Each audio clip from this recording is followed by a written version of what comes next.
They're running, breaking suppression, and still taking a lot of casualties. Maybe they'll throw a grenade in that window. Kind of would like to see that. These riflemen just barely able to cap this point here, but the bargain Volksgrenadiers are really just firing away at these gladiator riflemen. And now we even have the heavy machine gun team getting into the building.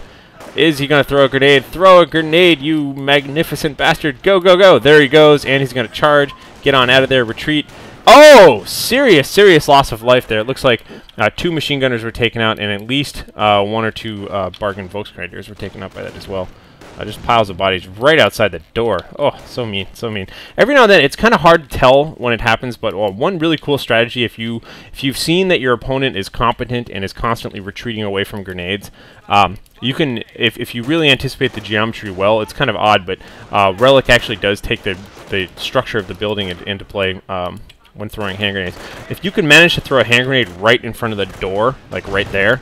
Oh, single Panzerschreck shot takes out one of these gentlemen. If you can throw it right in front of the door, a lot of times players will assume that you threw it into the building, and they'll exit the building and then get hit by the grenade as they're all bunched up outside the door. So that also may have been what happened there. It's kind of hard to tell. You can see a lot of that going on there. So Pioneers now capping this back area. Advanced Defense Engineers just kind of sneaking around. This is why a lot of people hate camouflage. I think it's cool. Just kind of sneaking around with these camoed engineers, constantly capping stuff and just being generally annoying, threatening to disconnect this territory if these camo engineers come down here. Again, it's always important to look at the chessboard and just kind of play the little mini game of saying, oh, what's the fewest number of spots I can take to disconnect my opponent's control of his territory. Like this spot that he's taking right now, that could do a lot of serious damage. So we do have Rangers on the field, and you can see the Rangers just purchased the Tommy gun upgrades, as well as the they come with the bazookas, but so we have Tommy guns now. They have a very distinct kind of rat-tat-tat-tat sound. It's kind of fun, actually. I always like it whenever they're out there. Big infantry push going on here. Got a few errant grenades and bazooka shots going off there. The Grenadiers taking some pretty decent cover behind this shack, which usually seems to get destroyed by just even incidental gunfire. Looks like the bargain Volksgrenadiers are firing here, but they are significantly outgunned, taking yet another casualty, 3 of them remaining, and they're going to have to retreat. The bazooka man destroying this little fruit cart, making sure that it will not be used again by German forces. And hopefully one of these guys will cap this point. I find when you have overwhelming forces in an area, it's really smart to attack move into the area and then take one squad and specifically click it right on the cap point, because only one of those guys is going to stop firing, and it'll still be in the area, and while the fighting's going on, you can do some extra, cap that a little bit quicker. So reinforcing going on here. Looks like the Sturm Armory is now up. The Stug is out. And you can see that he got his single anti-tank gun, and really you always have to choose. Single mine going off, doing a little bit of damage to this heavy machine gun team. Other mine there by Ficon not doing anything. You really have to kind of decide, are you going to counter the possibility of an early Greyhound with your own anti-tank gun, or are you going for Pumas? And he went for the anti-tank gun. And in this case, it didn't end up mattering because there was no Greyhounds at all. In fact, we're going for a fast, skilled tank destroyer. And hopefully the skilled tank destroyer is out. Fast skilled tank destroyer, again, is a counter. I mean, it really hard counters Pumas and things like that, but it also can be used very effectively against Stugs. So it looks like both of them have kind of anticipated the other one's moves accidentally. Unfortunately, it's kind of hard to scout these things. Although, I think I missed it already, but I believe OberstDane was using flare inside Ficon's base quite a bit, just to kind of get some recon and that sort of thing. So, Minesweeper Engineers, always a good move. I love seeing players do this. Just take one engineer squad, spend the 35 munitions, and get them upgraded. And, I love chopping single holes whenever I see a line of barbed wire that, is potentially obstructing me, because this is really starting to get in the way here. And you can see this is not a retreat path either. Now we have the skilled tank destroyer moving into the battlefield. Oh! And the Rangers are taking some shots now. Will this Stug be able to turn around again? Skilled tank destroyer moving in, taking some shots right into the front armor. And already I'm going to say, so this is good. I like having the infantry up front here, soaking some damage. You can see that the Stug is just kind of naturally firing at the Rangers. Oh, kind of whiffing some shots. A very light bazooka round to the front armor now, so he's now taking about 2 bazooka rounds and a shot or 2 from the skilled tank destroyer. And the rest of these guys are just getting sprayed. There's a nice little HMG team back here. And skilled tank destroyer just kind of chilling out here, shooting mostly at infantry.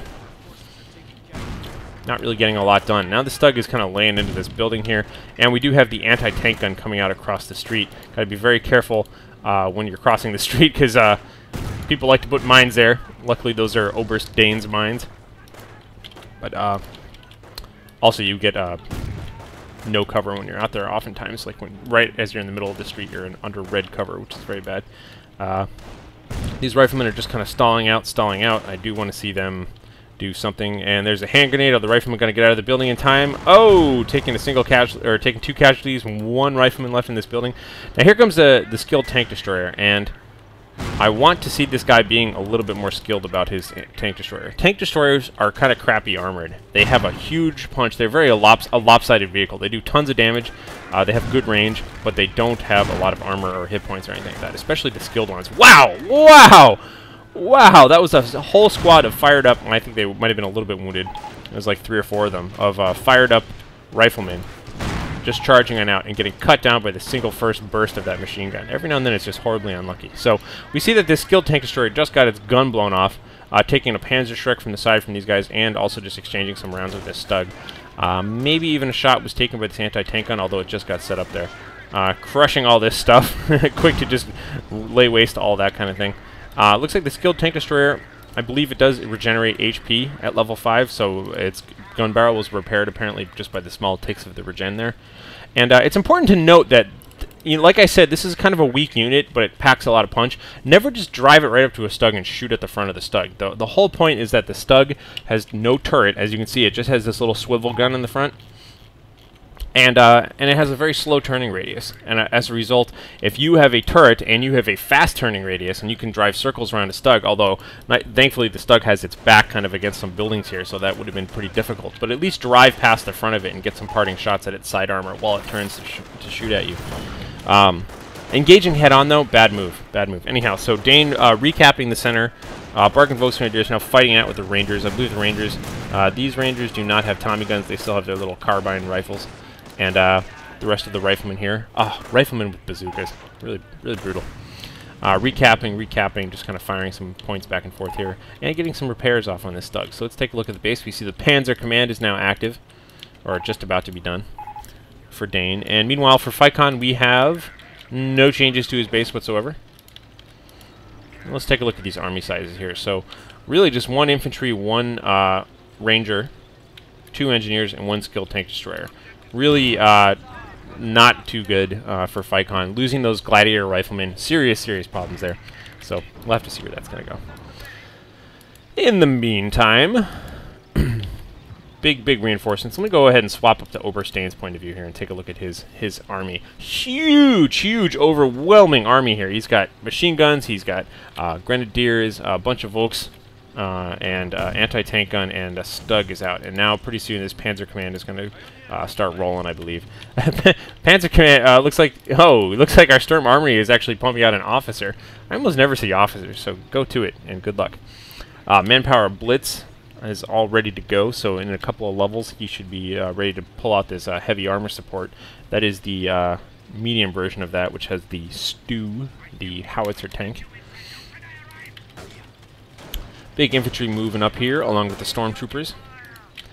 And definitely huge infantry advantage for OberstDane at this point in the game. He's managed to preserve more of his units than his opponent has. And camouflage breaking now for the stormtroopers, going to be doing some close combat damage here. You can see they're really inflicting casualties, backed up by steady streams of fire from both of these Volksgrenadiers. Huge retreat going on, infantry and rangers alike getting the heck on out of there. Single casualty for the stormtroopers and nothing else. Maybe 1 casualty for the Bargain Volksgrenadiers. And meanwhile, a simultaneous attack going on down here. Again, late game units that we don't see out of nowhere. He's got the Berger's Panzer Pioneers, which are three Pioneers, one of them having a Panzer Schreck, as well as the Grenadiers with their own Panzer Schreck, and a single engineer squad kind of capping and decapping this sort of stuff. It's amazing the kind of pressure that a Panzer Pioneer can put on a skilled tank destroyer, just because of the fact that it has a single bazooka, and the skilled tank destroyer is kind of pretty terrible at shooting at that sort of thing. So I think he's busy distracted over here on the right-hand side, but he needs to start capping that. He's going to cap all of these points here, and we have pretty much overwhelming map control for OberstDane at this point. So really just good, solid play in terms of retreating, using the the right units, using the right abilities. Like I said, there was a good amount of scouting, too, that went on, what with flare and all that sort of stuff, and that's always important to be able to see what your opponent's getting. A second M8 is also out, or M10 tank destroyer is also out, but unfortunately tank destroyers countering nothing. I think Ficon may have just kind of blindly gone into that. Not even sure what this officer is doing other than just looking kind of pimp standing around here, keeping control of this area. I love officers. Anyhow, I hope you guys enjoyed this game. Big thanks to ImperialDane for hooking me up with this replay. And if you like my replays, feel free to click around and view some more stuff. And subscribe if you want more information on when new games come out and that sort of thing. Anyhow, I'm HarlequinCoHO. Harlequin Coho. Good night, good game, good luck.